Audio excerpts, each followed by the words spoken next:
Hello friends, this is villain and you are watching villain's intelligence programme.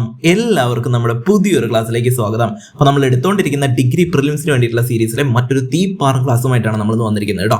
ഇന്ന് degree ലെവലിൽ ചോദിച്ചിട്ടുള്ള വളരെ പ്രധാനപ്പെട്ട കുറച്ചധികം ചോദ്യങ്ങളും അതുമായി ബന്ധപ്പെടുത്തിയിട്ടുള്ള അനുബന്ധ വിവരങ്ങളും ഉൾക്കൊള്ളിച്ചിട്ടുള്ള ഒരു ക്ലാസ്സാണിത്. അതുകൊണ്ട് തന്നെ ഇത് നിങ്ങളുടെ റാങ്ക് ഉയർത്താൻ നിങ്ങളെ സഹായിക്കുമെന്ന കാര്യത്തിൽ ഒരു ഡൗട്ടുമില്ല. തീർച്ചയായും നിങ്ങൾ വീഡിയോ അവസാനം വരെ കാണുക. വീഡിയോ ഇഷ്ടമാണെങ്കിൽ വീഡിയോ ലൈക്ക് ചെയ്യാൻ മറക്കരുത്. വീഡിയോ കണ്ടു കഴിഞ്ഞാൽ ഹൈപ്പ് എന്ന് പറയുന്ന ഒരു ബട്ടൺ ഉണ്ടാവും, അതുകൂടെ എനേബിൾ ചെയ്യുക. And the most important thing is channel subscribe ചെയ്യാത്തവരെ ചാനൽ ഇപ്പം തന്നെ സബ്സ്ക്രൈബ് ചെയ്ത് വയ്ക്കുക. ഇതുപോലെ ഒരുപാട് ക്ലാസ്സുകൾ നിങ്ങളെ തേടിയെത്തുന്നതായിരിക്കും. സോ നമുക്ക് നേരെ ക്ലാസ്സിലേക്ക് കിടക്കാം. Degree level PYQ plus related ഫാക്റ്റിലെ ആദ്യത്തെ ചോദ്യം: താഴെ തന്നിരിക്കുന്നവയിൽ ശരിയായ ജോഡി കണ്ടെത്തുക. താഴെ തന്നിരിക്കുന്നവയിൽ ശരിയായ ജോഡിയാണ് നമ്മുടെ അടുത്ത് ചോദിച്ചിരിക്കുന്നത്. ഓക്കെ, ശരിയായ ജോഡി നോക്കിയേ. ഓപ്ഷൻ ആത്മവിദ്യാസംഘം. ആത്മവിദ്യാസംഘം വാഗ്ഭടാനന്ദനാണ് അല്ലേ? ശരിയല്ലേ? അത് ശരിയാണ്. ആത്മവിദ്യാസംഘം വാഗ്ഭടാനന്ദന്റെയാണ് അല്ലേ? വാഗ്ഭടാനന്ദന്റെയാണ്. 1917 വാഗ്ഭടാനന്ദൻ ആത്മവിദ്യാസംഘം സ്ഥാപിക്കുന്നത്. ഇനി അടുത്തത് വക്കം അബ്ദുൾ ഖാദർ മൗലവിയാണ്. വക്കം അബ്ദുൾ ഖാദർ മൗലവി സ്വദേശാഭിമാനി. സ്വദേശാഭിമാനിയുടെ സ്ഥാപകനും ഉടമസ്ഥനുമാരായിരുന്നു വക്കം അബ്ദുൾ ഖാദർ മൗലവിയാണ്. ആ സ്റ്റേറ്റ്മെന്റും ശരിയാണ്. അടുത്തത് കുര്യാക്കോസ് ഏലിയാസ് ചാവറയാണ്. കുര്യാക്കോസ് ഏലിയാസ് ചാവറ ആത്മാനുതാപം എന്നാ തന്നിരിക്കുന്നത്. അതും അദ്ദേഹത്തിന്റെ ഒരു കൃതിയാണ് കേട്ടോ. പഠിച്ചു വെക്കാൻ അറിയാത്തവരെ, കുര്യാക്കോസ് ഏലിയാസ് ചാവറയുടെ ഒരു കൃതിയാണ് ആത്മാനുതാപം. ക്ലിയർ ആയോ? അപ്പോൾ 1, 2, 3 എല്ലാം ശരിയാണ് അല്ലേ? എല്ലാം ശരി എന്ന് പറയുന്ന ഓപ്ഷൻ ഡി ആണ് നമ്മുടെ ഉത്തരം. നമുക്ക് ഇതിനെ കുറിച്ച് നോക്കാലോ. ഇതിനെ മൂന്നിനെയും കുറിച്ച് വളരെ സിമ്പിൾ ആയിട്ട് നമുക്ക് എന്ത് ചെയ്യാം, ഒന്ന് നോക്കാം. ഓക്കെ, ഞാനിത് എവിടെ തന്നിരിക്കുന്നു നോക്കിയേ. ആത്മവിദ്യാസംഘം വാഗ്ഭടാനന്ദൻ.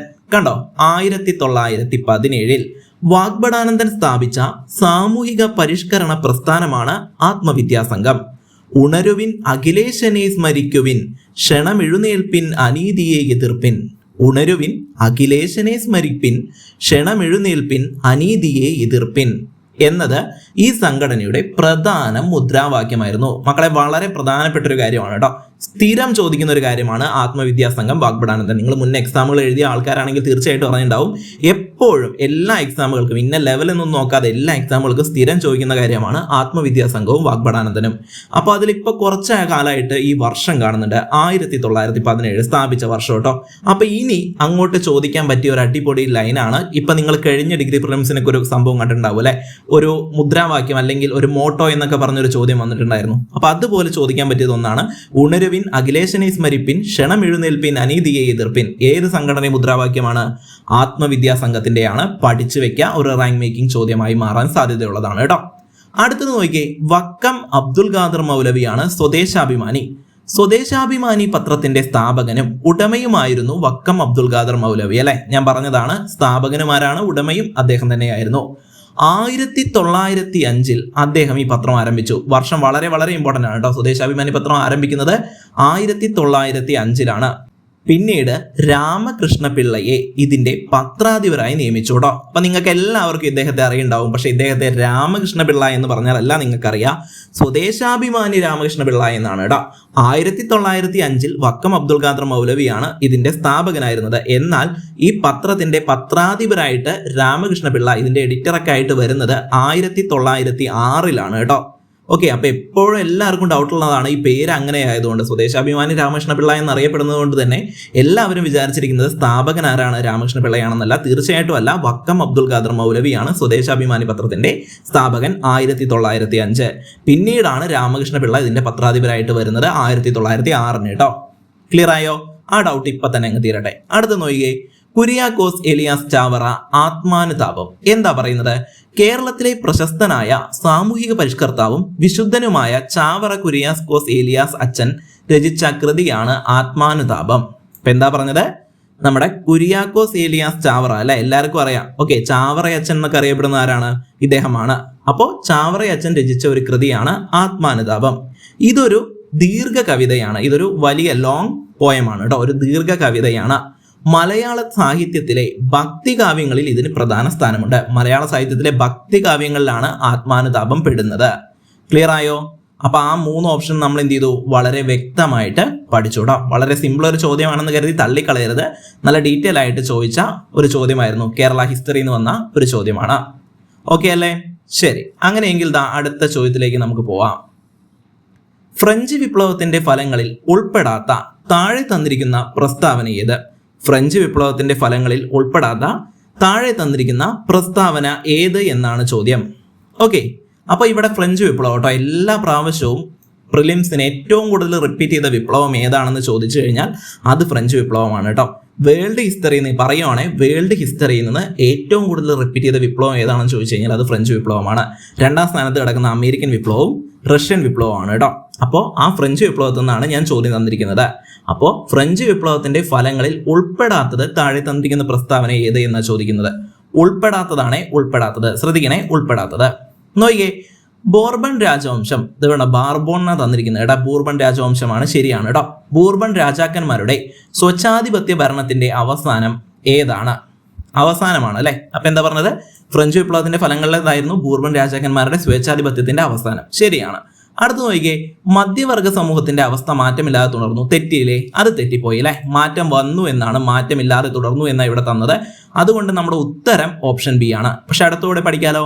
പള്ളികളുടെ അധീശത്തിന് കുറവുണ്ടായി. ശരിയാണ് അല്ലെ. പള്ളികളുടെ അധീശത്തിന് കുറവുണ്ടായി. അവിടെ എങ്ങനെയായിരുന്നു ഫ്രഞ്ച് വിപ്ലവത്തിന്റെ കാലത്ത്? 3 എസ്റ്റേറ്റുകളായിരുന്നു അല്ലെ. ഒന്നാം എസ്റ്റേറ്റ് ആരായിരുന്നു? പുരോഹിതന്മാരായിരുന്നു. രണ്ടാം എസ്റ്റേറ്റ് പ്രഭുക്കന്മാര്. മൂന്നാം എസ്റ്റേറ്റ് കോമൺസ് ആയിരുന്നു. ഓക്കെ, ഇനി നോക്കിക്കേ, മനുഷ്യാവകാശ പ്രഖ്യാപനം ഇതിന്റെ ഫലമായിട്ടുണ്ടായതല്ലേ? അതും ശരിയാണ്. അപ്പോൾ ഇതിൽ ശരിയല്ലാത്തതാണ് ചോദിച്ചത് കേട്ടോ. ഉൾപ്പെടാത്ത പ്രസ്താവന എന്നാണ് ചോദിക്കുന്നത്, തെറ്റായതാണ് ചോദിക്കുന്നത്. അപ്പോൾ ഓപ്ഷൻ ബി ആണ്. മധ്യവർഗത്തിന്റെ സമൂഹത്തിന്റെ അവസ്ഥ മാറ്റമില്ലാതെ തുടർന്നു എന്ന് പറയുന്നതാണ് തെറ്റായ ഓപ്ഷൻ. ഓക്കെ അല്ലേ? ശരി, ഇത് നോക്കിക്കേ, ഫ്രഞ്ച് വിപ്ലവത്തിന്റെ ഫലങ്ങൾ ഞാനിത് അവിടെ തന്നിട്ടുണ്ട്. നമുക്ക് നോക്കാലോ. ഒന്നാമത്തെ നോക്കിക്കേ, സ്വാതന്ത്ര്യം, സമത്വം, സാഹോദര്യം. ഒന്നാമത്തെ പോയിന്റ് ആയിട്ട് പറയുന്നത് സ്വാതന്ത്ര്യം, സമത്വം, സാഹോദര്യമാണെന്നാണ്. വിപ്ലവം മുന്നോട്ട് വെച്ച ഈ 3 ആശയങ്ങൾ ലോകമെമ്പാടും പിന്തുടരുകയും പിൽക്കാലത്ത് ജനാധിപത്യ പോരാട്ടങ്ങൾക്ക് അടിത്തറയാവുകയും ചെയ്തു. അപ്പൊ എന്താ പറഞ്ഞത്? വിപ്ലവം മുന്നോട്ട് വെച്ച ഈ 3 ആശയങ്ങൾ ലോകമെമ്പാടും പിന്തുടരുകയും പിൽക്കാലത്ത് ജനാധിപത്യ പോരാട്ടങ്ങൾക്ക് അടിത്തറയാവുകയും ചെയ്തു. ഇനി എന്താ അടുത്തത് പറയുന്നത്? നാടുവാഴിത്തത്തിന്റെ അവസാനം. നാടുവാഴിത്തത്തിന് എന്ത് സംഭവിച്ചു? അവസാനം സംഭവിച്ചു അല്ലെ. ഫ്രാൻസിലെ ഫ്യൂഡലിസം അഥവാ നാടുവാഴിത്തം അവസാനിപ്പിക്കുകയും കർഷകർക്ക് ഭൂമിയിൽ അവകാശം ലഭിക്കുകയും ചെയ്തു. ശരിയല്ലേ? ശരിയാണല്ലേ. ഇനി ദേശീയതയുടെ ഉദയം സംഭവിച്ചു. ശരിയാണോ? അതെ അല്ലെ. ജനങ്ങളിൽ ദേശീയ ബോധം വളർത്തുന്നതിനും യൂറോപ്പിലെ മറ്റ് രാജ്യങ്ങളിൽ ദേശീയ പ്രസ്ഥാനങ്ങൾ രൂപപ്പെടുന്നതിനും ഫ്രഞ്ച് വിപ്ലവം കാരണമായി. അതും ശരിയാണല്ലോ. ഇനി എന്താ പറയുന്നത്? മതേതരത്വം സംഭവിച്ചില്ലേ? തീർച്ചയായും. ഭരണകൂടത്തിന് മേൽ സഭയ്ക്കുള്ള സ്വാധീനം കുറഞ്ഞതോടെ, സഭ എന്ന് പറയുന്നത് എന്താണ്? ഒന്നാം എസ്റ്റേറ്റുകാരുടെ കാര്യമാണ് പറയുന്നത് കേട്ടോ. ഒന്നാം എസ്റ്റേറ്റ് അതായത് പുരോഹിതന്മാരുണ്ടായിരുന്നത്, അതാണ് സഭ. ആ സഭയ്ക്കുണ്ടായിരുന്ന സ്വാധീനം കുറഞ്ഞതോടെ വിദ്യാലയങ്ങളും ഭരണ സംവിധാനങ്ങളും സഭയുടെ നിയന്ത്രണത്തിൽ നിന്ന് സ്വതന്ത്രമായി. അപ്പൊ അതുവരെയും പുരോഹിതന്മാരാണ് എല്ലാ കാര്യങ്ങളും നിയന്ത്രിച്ചിരുന്നത്. ഓക്കെ, അത് രാജാവുണ്ട്, പ്രഭുക്കന്മാരുണ്ടായിരുന്നെങ്കിൽ പോലും എല്ലാ കാര്യങ്ങളിലും ആദ്യ തീരുമാനം ആരാണ്? സഭ അല്ലെങ്കിൽ പുരോഹിതന്മാർ എന്ന് പറയുന്ന ഒന്നാം എസ്റ്റേറ്റ് ആയിരുന്നു. അതിനെന്ത് സംഭവിച്ചു? അവരുടെ സ്വാധീനം കുറഞ്ഞു. അതോടുകൂടി വിദ്യാലയങ്ങളും ഭരണ സംവിധാനങ്ങളും സഭയുടെ നിയന്ത്രണത്തിൽ നിന്ന് സ്വതന്ത്രമായി. അടുത്തത് നിയമവാഴ്ചയാണ്. നിയമവാഴ്ചയ്ക്ക് എന്ത് സംഭവിച്ചു? എല്ലാവർക്കും തുല്യമായ നിയമങ്ങൾ എന്ന ആശയം നടപ്പിലാക്കാൻ ശ്രമങ്ങൾ നടന്നു കേട്ടോ. അപ്പൊ എല്ലാവർക്കും തുല്യ നിയമങ്ങൾ എന്നുള്ള ആശയം നടപ്പിലാക്കാനുള്ള ശ്രമങ്ങൾ അന്ന് ആരംഭിച്ചിട്ടുണ്ട്. ഇനി എന്ത് പറയുന്നു? മധ്യവർഗത്തിന്റെ വളർച്ച. ഇതാണ് നമുക്ക് ഓപ്ഷനിൽ തെറ്റിച്ച് തന്നത് അല്ലെ. ഇതിന്റെ ഫലമായിട്ട് തന്ന ഒരു തെറ്റായ കാര്യമായിരുന്നു. കച്ചവടക്കാരും ഡോക്ടർമാരും അധ്യാപകരും അടങ്ങുന്ന മധ്യവർഗത്തിന് സമൂഹത്തിൽ കൂടുതൽ പ്രാധാന്യവും രാഷ്ട്രീയ സ്വാധീനവും ലഭിച്ചു കേട്ടോ. അപ്പൊ അവിടെ മധ്യവർഗത്തിന്റെ എന്ത് സംഭവിച്ചു എന്നാ പറഞ്ഞിട്ടുണ്ടായിരുന്നത്? തെറ്റായിട്ട് അവസ്ഥ മാറ്റമില്ലാതെ തുടർന്നു എന്നാ പറഞ്ഞത് അല്ലെ. അവസ്ഥ മാറ്റമില്ലാതെ തുടർന്നു. പക്ഷെ എന്താ സംഭവിച്ചത്? കച്ചവടക്കാരും ഡോക്ടർമാരും അധ്യാപകന്മാരും അടങ്ങുന്ന മധ്യവർഗത്തിന് സമൂഹത്തിൽ കൂടുതൽ പ്രാധാന്യവും രാഷ്ട്രീയ സ്വാധീനവും ലഭിച്ചു എന്നാണ് ശരിയായത് കേട്ടോ. അപ്പൊ എന്തുകൊണ്ടത് അവിടെ തെറ്റി, എങ്ങനെയാണ് അത് ശരിയാക്കി പഠിക്കുക, അങ്ങനെ നമ്മൾ വ്യക്തമായിട്ടത് പഠിച്ചു. ക്ലിയർ ആയല്ലോ നിങ്ങൾക്ക്? അപ്പോൾ വിപ്ലവങ്ങൾ വളരെ ഇമ്പോർട്ടൻ്റ് ആണ് കേട്ടോ. ഒരു ചോദ്യം തീർച്ചയായിട്ടും ഡിഗ്രി പ്രിലിംസിന് എവിടെ നിന്ന് വരും? വിപ്ലവങ്ങളിൽ നിന്ന് വന്നിരിക്കും. ഓക്കെ, അപ്പോൾ ഏറ്റവും കൂടുതൽ റിപ്പീറ്റ് ചെയ്തിരിക്കുന്നത് ഈ ഒരു 13 തവണ നടന്നതിൽ ഏറ്റവും കൂടുതൽ തവണ റിപ്പീറ്റ് ചെയ്തിരിക്കുന്നത് ഫ്രഞ്ച് വിപ്ലവമാണ്. അപ്പോൾ ഫ്രഞ്ച് വിപ്ലവം ഒരു പടി മുന്നോട്ട് വെച്ച് പഠിക്കുക. അതിനുശേഷം റഷ്യനും അമേരിക്കനും പഠിക്കുക. അതിനുശേഷം ചൈന പഠിക്കുക. ഓക്കെ, ഇനി ചിലപ്പോൾ അടുത്ത പ്രാവശ്യം ചൈന ചോദിച്ചാൽ സാറ് പഠിക്കാൻ പറഞ്ഞില്ല എന്ന് പറയരുത്. വിപ്ലവങ്ങളെല്ലാം പ്രധാനപ്പെട്ടതാണ്, പഠിച്ചു വയ്ക്കുക. ഓക്കെ, ഞാൻ ഇതുവരെ ചോദിച്ച കണക്കനുസരിച്ച് പറഞ്ഞതേ ഉള്ളൂ. ഓക്കെ അല്ലേ? ശരി, അങ്ങനെയെങ്കിൽ അടുത്ത ചോദ്യത്തിലേക്ക് പോകുന്നു കേട്ടോ. ഓക്കെ, അടുത്ത ചോദ്യം ഞാൻ നിങ്ങളുടെ അടുത്ത് പറയുന്നതിന് മുമ്പ് മക്കളെ, ഇതുവരെ നിങ്ങൾ ലൈക്ക് അടിക്കാതിരിക്കുന്നവരാണെങ്കിൽ ഒന്ന് ലൈക്ക് അടിക്കണം കേട്ടോ. നിങ്ങളുടെ സപ്പോർട്ട് വളരെ വളരെ കുറഞ്ഞു വരുവാണ്. നമുക്ക് എക്സാമുകൾ ഇനിയും മുന്നോട്ട് കിടക്കുവാണല്ലേ. അപ്പോൾ നിങ്ങൾ ഇപ്പോഴാണ് സ്ട്രോങ് ആയിട്ട് നിൽക്കേണ്ടത്. ഓക്കെ, നിങ്ങളുടെ സപ്പോർട്ട് ഇപ്പോഴാണ് എനിക്ക് ആവശ്യം. അതിനനുസരിച്ച് നിങ്ങൾ നന്നായിട്ട് സപ്പോർട്ട് ചെയ്യുക, ലൈക്ക് അടിക്കുക, വീഡിയോസ് മാക്സിമം ഒന്ന് ഷെയർ ചെയ്യുക. വീഡിയോ കണ്ടു കഴിഞ്ഞാൽ ഹൈപ്പും ഒക്കെ ഒന്ന് എനേബിൾ ചെയ്ത് വെക്കുക. അതേപോലെ തന്നെ സബ്സ്ക്രൈബ് ചെയ്യാൻ മടിച്ചിരിക്കുന്ന ഒരുപാട് പേരുണ്ട്. ഓക്കെ, നിങ്ങളുടെ ഓരോ സബ്സ്ക്രിപ്ഷനുമാണ് നമ്മുടെ അടുത്ത ക്ലാസ്സിലേക്കുള്ള ഊർജ്ജം. അതുകൊണ്ട് എന്ത് ചെയ്യുക, എല്ലാവരും സബ്സ്ക്രൈബ് ചെയ്യാനും മറക്കരുത്. ഓക്കെ അല്ലേടാ? ഓക്കെ, അപ്പോൾ നിങ്ങൾ കട്ടയ്ക്ക് പിടിച്ചോ. ഞാനിത് അടുത്ത ചോദ്യം പറയുന്നു. നോക്കിക്കേ, താഴെ തന്നിരിക്കുന്ന സോഫ്റ്റ്വെയറും അതുണ്ടാക്കിയ കമ്പനി വളരെ പ്രധാനപ്പെട്ടതാണ് കേട്ടോ. സോഫ്റ്റ്വെയർ എന്ന് പറയുന്ന ഒരു ഏരിയ. ഓക്കെ, ശരിക്കും നിങ്ങളുടെ അടുത്ത് ചോദിക്കുവാണ് കമ്പ്യൂട്ടർ സയൻസ് അല്ലെങ്കിൽ ബേസിക്സ് ഓഫ് കമ്പ്യൂട്ടർ എന്ന് പറയുന്ന ഭാഗത്ത് നിങ്ങൾക്ക് 5 മാർക്ക് ഉണ്ട് അല്ലേ. ആ 5 മാർക്കിൽ ഹാർഡ്വെയർ, സോഫ്റ്റ്വെയർ, ഇന്റർനെറ്റ് അതുപോലെ കിടക്കുന്ന എല്ലാ ഭാഗങ്ങളിൽ നിന്നും ഒരേപോലെ തന്നെയാണ് ചോദ്യങ്ങൾ വന്നിട്ടുള്ളത്. ഓക്കെ, പക്ഷേ ഹാർഡ്വെയറിൽ നിന്നുള്ള ചോദ്യങ്ങൾ നിങ്ങൾക്ക് സിമ്പിളായിട്ട് നോട്ട് ഔട്ട് ചെയ്യാൻ പറ്റുന്ന കാര്യങ്ങളാണ്. അതായത് ഇൻപുട്ട് ഔട്ട്പുട്ട് എന്നൊക്കെ പറഞ്ഞിട്ട്. പക്ഷേ സോഫ്റ്റ്വെയർ പലപ്പോഴും എല്ലാവർക്കും ഒരു ഡൗട്ട് വരുന്ന കാര്യമാണ്. അതുകൊണ്ടാണ് ഞാൻ സോഫ്റ്റ്വെയറിന്റെ ചോദ്യം കൊണ്ടുവന്നത്. അതിൽ തന്നെ ഇത് വളരെ പ്രധാനപ്പെട്ട ഒരു ചോദ്യമാണ്. ഇപ്പോൾ കുറച്ച് കാലമായിട്ട് ട്രെൻഡിങ്ങിൽ കിടക്കുന്ന ഒരു ടൈപ്പ് ചോദ്യമാണ്. ഓക്കെ, സോഫ്റ്റ്വെയറും അതുമായി ബന്ധപ്പെട്ട കമ്പനികളും. അപ്പോൾ നമുക്ക് നോക്കാലോ. ഇതാ നോക്കിക്കേ, എഡ്ജ് മൈക്രോസോഫ്റ്റ്. ശരിയാണോ? എഡ്ജ് മൈക്രോസോഫ്റ്റ് ആണല്ലേ. അങ്ങനെ തന്നെയാണ് പറയാം, മൈക്രോസോഫ്റ്റ് എഡ്ജ് എന്നാ പറയാം. ശരിയല്ലേ? അത് ശരിയാണ്. അടുത്തത് ഫോട്ടോഷോപ്പ് മൈക്രോസോഫ്റ്റ് ആണോ? അല്ലടാ, അതങ്ങനെയാണോ പറയാ? നമുക്ക് എല്ലാവർക്കും കൊച്ചുകുട്ടികൾക്ക് പോലും അറിയുന്ന കാര്യമാണല്ലേ. അഡോബി ഫോട്ടോഷോപ്പ് എന്നാ പറയാ. അപ്പോൾ മൈക്രോസോഫ്റ്റ് ആണോ? അല്ല, അഡോബി ആണ്. അപ്പൊ അത് തെറ്റിപ്പോയി. അപ്പൊ രണ്ടാമത്തെ തെറ്റാണ്. ഇനി അടുത്ത് നോക്കിക്കേ, മാക് ഓപ്പറേറ്റിംഗ് സിസ്റ്റം. മാക് എന്ന് കേൾക്കുമ്പോൾ തന്നെ എല്ലാവർക്കും അറിയാതെ ഏതാണ്? ആപ്പിൾ ആണ്. അത് ശരിയാണ്. ആൻഡ്രോയിഡ് ആരാണ്? ഗൂഗിൾ ആണ് അല്ലെ. അത് നമുക്ക് എല്ലാവർക്കും ബേസിക്കലി അറിയുന്ന കാര്യമാണ്. ആൻഡ്രോയിഡ് ഗൂഗിൾ ആണ്. അപ്പോൾ 1, 3, 4 ശരിയാണ്. 1, 3, 4 ശരി എന്ന് പറയുന്ന ഓപ്ഷൻ ഏതാണ്? ഇതാ കണ്ടോ, ഓപ്ഷൻ ഡി ആണ് നമ്മുടെ ശരി ഉത്തരം. ഇത്ര സിമ്പിൾ ആയിട്ടാണ് നമുക്ക് എടുത്തത്. നമുക്ക് അറിയുന്ന കാര്യങ്ങൾ തന്നെയാണ്, പക്ഷെ നമ്മുടെ അശ്രദ്ധ മൂലം വളരെ സിമ്പിൾ ആയിട്ടുള്ള കാര്യങ്ങൾ നമ്മൾ തെറ്റിക്കാറുണ്ട്. അപ്പൊ അങ്ങനെ തെറ്റിക്കേണ്ട, നമുക്കെല്ലാം വ്യക്തമായിട്ട് പഠിക്കാം. ഇതേപോലെ പ്രധാനപ്പെട്ട കുറച്ച് സോഫ്റ്റ്വെയറുകളും അവയുടെ കമ്പനികളും ഞാൻ താഴെ തരുന്നുണ്ട്. അത് പഠിക്കാം. ഇതാ നോക്കിക്കേ, ഫോട്ടോഷോപ്പ് ആരുടെയാണ്? അഡോബിയുടെയാണ് അല്ലെ. ഫോട്ടോഷോപ്പ് അഡോബിയുടെയാണ്. അഡോബി എന്നാ പറയുക കേട്ടോ. അഡോബി എന്ന് പറയുന്നത് കേട്ടിട്ടുണ്ട്. അഡോബി എന്ന് പറയാം, അല്ലെങ്കിൽ അഡോബി എന്ന് പറയാം, നോ പ്രോബ്ലം. അഡോബി ആണ് നിർമ്മിച്ചത്. ശരിയാണല്ലോ. അടുത്തത് ഞാൻ തന്നിരിക്കുന്നത് സോഫ്റ്റ്വെയറുകളും അവരുടെ കമ്പനികളുമാണ് കേട്ടോ. വിൻഡോസ് നമ്മളൊക്കെ ഉപയോഗിക്കുന്ന വിൻഡോസ് ആരുടെയാണ്? മൈക്രോസോഫ്റ്റിന്റെ ആണ് അല്ലെ. വിൻഡോസ് മൈക്രോസോഫ്റ്റിന്റെ ആണ്. iOS ആരുടെയാണ്? iOS അപ്ഡേറ്റ് ഒന്ന് കേട്ടിട്ടുണ്ടായിരിക്കും അല്ലെ. iOS ആരുടെയാണ്? ആപ്പിളിന്റെ ആണ്. ഓക്കെ, ഇനി ക്രോം, ഗൂഗിൾ ക്രോം എന്ന് തന്നെയാ പറയുക അല്ലെ. Google Chrome. അപ്പൊ ആരുടെയാണ്? ഗൂഗിളിന്റെ ആണ് ക്രോം. വാട്സപ്പ് ആരുടെയാണ്? വാട്സപ്പ്. ഇതപ്പോൾ കഴിഞ്ഞ പ്രിലിംസിനടക്കം ചോദിച്ച ചോദ്യം. ടെലഗ്രാമിൽ ഉൾപ്പെടാത്തത് ഒരു ചോദ്യം ഉണ്ടായിരുന്നു അല്ലെ. ഇൻസ്റ്റഗ്രാം, വാട്സപ്പും തന്നിട്ട് അതിൽ ഉൾപ്പെടാത്തത് ഏതായിരുന്നു എന്ന് ചോദിച്ചു. മെറ്റയുടെ ഉൾപ്പെടാത്തത് ഏതായിരുന്നു? ടെലഗ്രാം ആയിരുന്നു ഉത്തരം. അപ്പോൾ വാട്സപ്പ് ആരുടെയാണ്? വാട്സപ്പ് മെറ്റ ഗ്രൂപ്പിന്റെയാണ്, മെറ്റയുടെയാണ്. ഇൻസ്റ്റാഗ്രാം ആരുടെയാണ്? മെറ്റയുടെയാണ് കേട്ടോ. Instagram Meta. അപ്പോൾ ആരുടെയൊക്കെ പറഞ്ഞ്? Windows Microsoft, iOS Apple, Chrome Google ആണ്, വാട്സപ്പ് മെറ്റയാണ്, ഇൻസ്റ്റാഗ്രാമും മെറ്റയാണ്. ഓക്കെ, ഇനി അടുത്തത് കുറച്ചെണ്ണം കൂടിയുണ്ട്. യൂട്യൂബ്. അപ്പൊ നിങ്ങൾ കണ്ടുകൊണ്ടിരിക്കുന്ന യൂട്യൂബ് അതാരുടെയാണ്? ഗൂഗിളിന്റെ ആണ് അല്ലെ. ഗൂഗിളിന്റെ ആണ്. ഇലുസ്ട്രേറ്റർ ആരുടെയാണ്? അഡോബിയുടെ ആണ്. നമ്മുടെ ഫോട്ടോഷോപ്പ് പോലെ തന്നെ നമ്മൾ വരയ്ക്കാനൊക്കെ ഉപയോഗിക്കുന്ന ഇലുസ്ട്രേറ്റർ അല്ലേ. യെസ്, അത് അഡോബിയുടെ ആണ്. അടുത്തത് ലിങ്ക്ഡിൻ. ജോബ് ആവശ്യങ്ങൾക്കൊക്കെ വേണ്ടി ഉപയോഗിക്കുന്ന സോഫ്റ്റ്വെയർ ഏതാണ്? ലിങ്ക്ഡിൻ ആണ് അല്ലെ.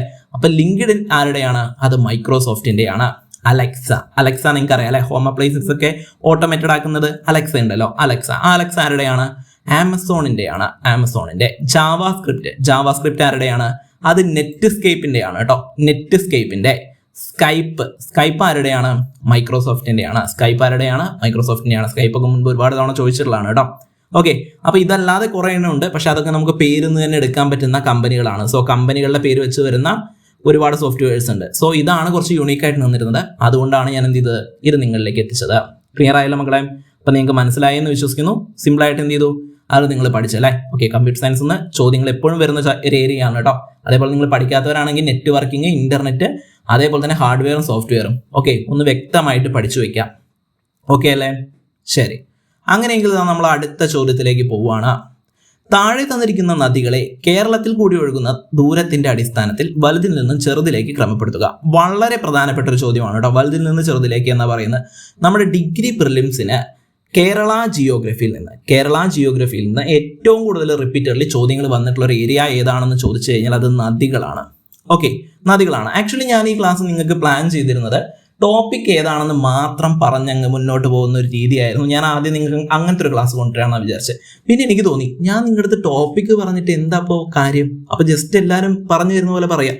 അങ്ങനെയല്ല, ചോദ്യം തന്ന് അത് ചോദിച്ചിട്ടുണ്ട് എന്ന് പറഞ്ഞ് വ്യക്തമാക്കുന്നതായിരിക്കും കുറച്ചുകൂടെ നല്ല മെത്തേഡെന്ന് എനിക്ക് തോന്നി. അതുകൊണ്ടാണ് ചോദ്യങ്ങളുടെ രൂപത്തിലേക്ക് എത്തിക്കുന്നത് കേട്ടോ. അപ്പോൾ നിങ്ങൾ പഠിച്ചു വെക്കുക.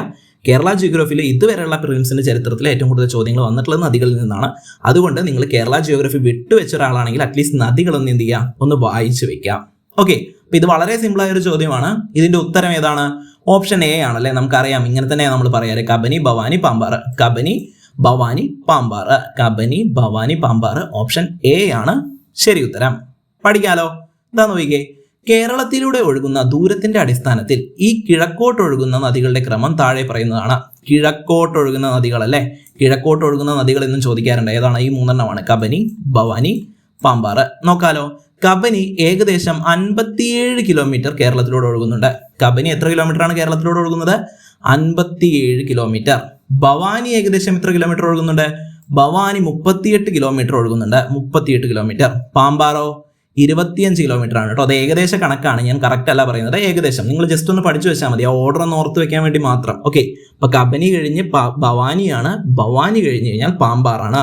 ഓക്കെ, ഇതാ കണ്ടോ, ചെറിയ ദൂരത്തിലേക്കുള്ള ക്രമം പറഞ്ഞു കഴിഞ്ഞാൽ Kabini greater than, Bhavani greater than, Pambar എന്നാണ് പറയുന്നത്. ചിലപ്പോൾ നിങ്ങൾക്ക് ഈ സിമ്പിൾ തരുമ്പോഴും ഡൗട്ട് വരും. അതുകൊണ്ടാണ് ഞാൻ ഇങ്ങനെ തന്നത് കേട്ടോ. ചിലപ്പോൾ ചോദ്യം ഒന്ന് ടൈറ്റ് ആക്കാൻ വേണ്ടിയിട്ട് സിമ്പിൾ തരാറുണ്ട്. അപ്പോൾ സിമ്പിൾ എന്ന് മനസ്സിലാക്കി വെക്കുക. കബനി ഇങ്ങോട്ടൊരാരോ ഇങ്ങോട്ടൊരാരോ, ഇത് ഗ്രേറ്റർ ദാൻ എന്നാ പറയാം. ഓക്കെ, ഇനി ഇതിന്റെ അടിയിൽ ഒരു വരയുണ്ടെങ്കിൽ greater than or equal to എന്നൊക്കെ പറയും. അതൊന്നും നമുക്ക് അങ്ങനെ വേണ്ട, അത് ഫിസിക്സ് ടൈം മാത്സ് ടൈം ഒക്കെയാണ്, അതിന്റെ ആവശ്യമില്ല. ജസ്റ്റ് നിങ്ങൾ മനസ്സിലാക്കി വെക്കുക, ഇത് ഗ്രേറ്റർ ദാൻ ആണ്. Kabini greater than, Bhavani greater than, Pambar. Okay, അതായത് കബനി വലുത്, ഭവാനി അതിന്റെ താഴെ വരുന്നു, അതിനുശേഷം പാമ്പാർ വരുന്നു. ഇനി നദികളെ കുറിച്ച് ബേസിക് ആയിട്ടുള്ള കുറച്ച് കാര്യങ്ങൾ. ഓക്കെ, ഞാൻ പറയുന്നു വളരെ ബേസിക് ആയിട്ടുള്ള, നിങ്ങൾക്ക് എല്ലാവർക്കും അറിയുന്ന അല്ലെങ്കിൽ ചിലരൊക്കെ മറന്നു പോയിട്ടുള്ള കുറച്ച് കാര്യങ്ങൾ ഞാൻ ജസ്റ്റ് ഒന്ന് ഓർമ്മിപ്പിക്കുകയാണ്. നമുക്ക് നോക്കാലോ. ഇതാ, കേരളത്തിൽ ആകെ 44 നദികളാണുള്ളത്. കേരളത്തിൽ എത്ര നദികളുണ്ട്? 44. ഇതിൽ 41 എണ്ണം പടിഞ്ഞാറോട്ടും 3 എണ്ണം കിഴക്കോട്ടും ഒഴുകുന്നു. അപ്പോൾ 44 ആകെ ഉള്ളത്. അതിൽ 41 ഇങ്ങോട്ടാണ്, പടിഞ്ഞാറോട്ടാണ് ഒഴുകുന്നത്.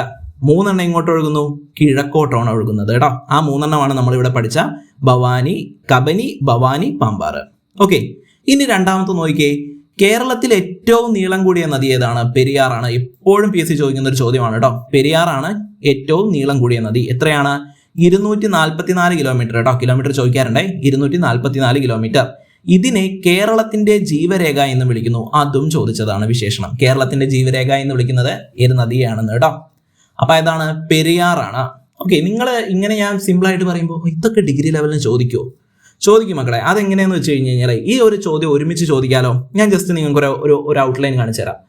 ഒരു ചോദ്യം ഞാൻ സപ്പോസ് പറയുവാണ്, താഴെ തന്നിരിക്കുന്ന പ്രസ്താവനകളിൽ പെരിയാറിനെ കുറിച്ച് ശരിയായ പ്രസ്താവനകൾ ഏതെല്ലാം? കേരളത്തിലെ ഏറ്റവും നീളം കൂടിയ നദിയാണ് പെരിയാർ. പെരിയാർ കേരളത്തിലൂടെ 244 കിലോമീറ്റർ ഒഴുകുന്നു. ഇതിനെ കേരളത്തിന്റെ ജീവരേഖ എന്നറിയപ്പെടുന്നു. All of the above. ഇങ്ങനെ തന്നു കഴിഞ്ഞാൽ എന്ത് ചെയ്യും? സോ ഇങ്ങനെയും ചോദിക്കാം. ഓക്കെ, അപ്പോൾ സ്റ്റേറ്റ്മെന്റ് ആണ്, നിങ്ങൾക്ക് വളരെ അറിയുന്ന ടോപ്പിക് ആണെന്ന് വിചാരിച്ച് നിങ്ങൾക്ക് അറിയില്ല എന്ന് വിചാരിച്ച് നിങ്ങൾ ആ ചോദ്യം വിടും, സ്റ്റേറ്റ്മെന്റ് കണ്ടിട്ട് വിടും. പക്ഷേ എന്താണ്, വളരെ സിമ്പിളായ കാര്യങ്ങളാണ്. അപ്പോൾ മനസ്സിലാക്കി വെക്കുക കേട്ടോ. കേരളത്തിന്റെ ജീവരേഖ ഏതാണ്? പെരിയാറാണ്. അടുത്ത് നോക്കിയേ, ഭാരതപ്പുഴയുടെ മറ്റൊരു പേരാണ് നിള അല്ലെ. നിള. മക്കളെ, അങ്ങനെയെങ്കിൽ നിങ്ങളുടെ ഞാൻ ഒരു ചോദ്യം ചോദിക്കട്ടെടാ. ഈ ക്ലാസ്സിലെ ആദ്യത്തെ ചോദ്യമാണ് കേട്ടോ. അപ്പോൾ എൻ്റെ ക്ലാസ് കാണുന്നവർക്ക് വേണ്ടി ഞാൻ പറയുവാണ്, ഞാൻ നിങ്ങളെ ക്ലാസ് എടുത്തുകൊണ്ടിരിക്കുന്ന സമയത്ത് ചോദ്യങ്ങൾ ചോദിക്കാറുണ്ട്. അങ്ങനെയെങ്കിൽ ഈ ക്ലാസ്സിൽ ഞാൻ ചോദിക്കുന്ന ആദ്യത്തെ ചോദ്യമാണ്, നിളയുടെ കഥാകാരൻ, കഥയാണ് കേട്ടോ. നിളയുടെ കഥാകാരൻ എന്നറിയപ്പെടുന്ന സാഹിത്യകാരൻ ആരാണെന്നാണ് എൻ്റെ ആദ്യത്തെ ചോദ്യം. നിളയുടെ കഥാകാരൻ. ക്ലിയർ ആയോ? ഇനി ഭാരതപ്പുഴ, നിള ആണ് കേരളത്തിലെ 2ാമത്തെ വലിയ നദി. അപ്പോൾ ഉത്തരം കമന്റ് ആയിട്ട് രേഖപ്പെടുത്താൻ മറക്കരുത് കേട്ടോ. അത് ഞാൻ പറഞ്ഞില്ല തോന്നുന്നു. കമന്റ് ആയിട്ട് എന്ത് ചെയ്യുക? ഉത്തരം രേഖപ്പെടുത്തുക.